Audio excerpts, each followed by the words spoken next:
ఇంకా కొంత కావాలి.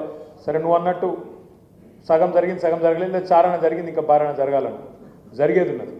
ఇవాళ మీకు ఆర్ఎస్ ప్రవీణ్ కుమార్ గారి రూపంలో మరి మన పార్టీని కొంతమంది వదిలిపెట్టి పోయినా, ఎందుకంటే ప్రతి పార్టీలో రెండు రకాల వ్యక్తులు ఉంటారు. పోరాటవాదులు ఉంటారు, ఏది ఏమైనా సరే మా పార్టీ నా పార్టీ, కింద పడ్డా మీద పడ్డా, గెలిచినా గెలవకపోయినా, అధికారంలో ఉన్నా ప్రతిపక్షంలో ఉన్నా, కష్టంలో ఉన్నా సుఖంలో ఉన్నా నా పార్టీ ఇదే, నా జెండా ఇదే అనేవాళ్ళు పోరాటవాదులు. ఇక కొంతమంది అవకాశవాదులు ఉంటారు, ఎటు మోకా ఉంటే అటు దుంకి, ఇటుంటే ఇటు అధికారం అటుంటే అటు పోయేటోళ్ళు కూడా ఉంటారు. కాబట్టి వాళ్ళ గురించి ఎక్కువ ఆలోచించి నెత్తి ఖరాబ్ చేసుకోవాల్సిన అవసరం కానీ ఇంకోటి కానీ లేదు. ఇలా మీకు అండగా సోదరులు పెద్దలు గౌరవనీయులు మనం ప్రతిపక్షంలో ఉంటే మనకు ధైర్యాన్ని ఇస్తూ ఇచ్చేసిన అడిషనల్ డీజీపీగా పనిచేసిన ఆర్ఎస్ ప్రవీణ్ కుమార్ గారు. నేను ఆర్ఎస్ ప్రవీణ్ అన్నను గతంలో కూడా తెలుసు కానీ ఇంత బాగా తెలియదు. ఈ 9 నెలల కాలంలో వారిని దగ్గర నుంచి చూసిన ఒకటి మాత్రం నేను ఖచ్చితంగా చెప్పగలుగుతాను. ఇవాళ ఆర్ఎస్ ప్రవీణ్ కుమార్ గారు కానీ నేను కానీ మా ఆలోచన విధానం తెలంగాణ పట్ల, తెలంగాణ సమాజం పట్ల మాకున్న అవగాహన దాదాపు చాలా విషయాల్లో భావ సారూప్యత 100% ఉన్నది. భవిష్యత్ తెలంగాణ ఎట్లుండాలి, భవిష్యత్ తెలంగాణ ఎట్లుండాలి, ఇక్కడ ఉన్న పరిస్థితుల్లో భారతదేశానికి దిక్సూచిగా తెలంగాణను ఎట్లా నిలబెట్టాలనే ఒక కమిట్మెంటు, ఒక తపన వారిలో ఉన్నది.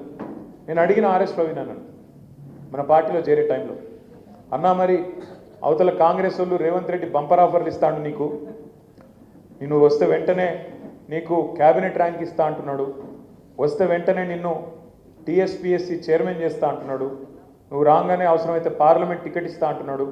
మరి వాడు అధికార పార్టీ, ఇంకా 5 ఏళ్ళు ఉంటాడు, మరి ఎందుకన్నా ఈ నిర్ణయం తీసుకుంటున్నావు అని అడిగిన. ఆయన ఒక్కటే మాట చెప్పాడు నాకు. ఆయన అన్నది ఏంటి అంటే, అన్న నాకు అధికారం కాదన్న ఇంపార్టెంటు, నేను నిజంగా చెప్తున్నా, సిన్సియర్గా చెప్తున్నా. సరే గతం గతహ నేను ఆనాడు బహుజనవాదం ఎత్తుకొని నేను బయలుదేరిన, ఇప్పుడు కూడా నేను బహుజనవాదంలో ఖచ్చితంగా ఉంటా, ఖచ్చితంగా రేపు కూడా ఉంటా. కానీ బహుజనులకు కూడా న్యాయం చేయగలిగిన నాయకత్వ సత్తా ఖచ్చితంగా టీఆర్ఎస్ పార్టీకి ఉంది, కేసీఆర్కి ఉందని నమ్ముతున్నా.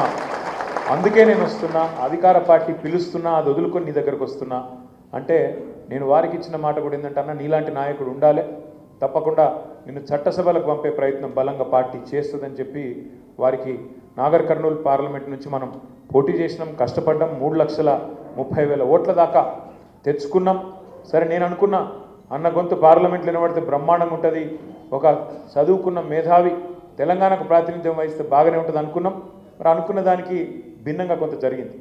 8 సీట్లు కాంగ్రెస్ గెలిచింది, 8 సీట్లు బీజేపీ గెలిచింది పార్లమెంట్లో. కానీ తెలంగాణకు వచ్చింది ఏంది, గణితం నేర్చుకున్నారా మీరందరూ మ్యాథ్స్ చిన్నప్పుడు? 8 + 8 ఎంత? 8 + 8 ఎంత? 16. చిన్నప్పుడు మనకు లెక్కల పంతులు చెప్పింది 16. కానీ వాస్తవం ఏంటంటే తెలంగాణ విషయంలో మాత్రం 8 + 8 ఎంత? 0. 8 మంది వాళ్ళు, 8 మంది వీళ్ళు. జోగి జోగి రాసుకుంటే బూడిద రాలిందని వాడు గెలిచి పీకింది లేదు, వీడు గెలిచి పీకింది లేదు, వచ్చింది మాత్రం తెలంగాణకు గుండు 0.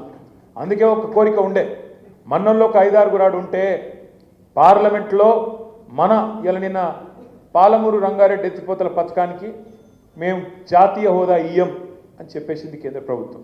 ఇవాళ 8 మంది వాళ్ళు, 8 మంది వీళ్ళు. కానీ ఒక్కరు నోరు మెదిపినరా? కేంద్ర బడ్జెట్లో రూపాయి రాలే, ఒక్కరు నోరు మెదిపినరా? కానీ అదే గులాబీ దండు అక్కడ ఉంటే, అదే ఆర్ఎస్ ప్రవీణ్ లాంటి ఎంపీ అక్కడ ఉంటే ఎట్లుంటుండే? ఇలా అక్కడ గర్జిస్తుంటిమి, నిలదీస్తుంటిమి, కొట్లాడుతుంటిమి, ఎట్లా ఇయ్యమని చెప్పి అక్కడ అవసరమైతే గల్లబట్టి అడుగుతుంటిమి. ఒక గది తెలంగాణ గలం, తెలంగాణ బలం, తెలంగాణ దళం, మన గులాబీ జెండా, గులాబీ కండువా. అందుకే మీ అందరికి నేను మనస్ఫూర్తిగా మాటిస్తా ఉన్నా, ఆర్ఎస్ ప్రవీణ్ గారి నాయకత్వంలో మీరు రేపు స్థానిక సంస్థల ఎన్నికల్లో ముందుగా మీరు కొట్టాల్సింది, ఎందుకంటే ఇంకా 4 ఏళ్ళు ఇంకా ముంగట్టున్నది పోరాటం, ముందు కొట్టాల్సింది ఇప్పుడు స్థానిక సంస్థల ఎన్నికలు. దయచేసి నేను మిమ్మల్ని రిక్వెస్ట్ చేస్తా ఉన్నా, ముందు ప్రవీణ్ అన్నని ఇప్పుడు అక్కడ పంపుతాం మళ్ళొక్కసారి. ఇక్కడ కూడా మాకు అవసరం, ఎందుకంటే ఎన్నో సందర్భాలలో ఎన్నో విషయాల్లో ఆయన మేధస్సు, ఆయన విజ్ఞానం,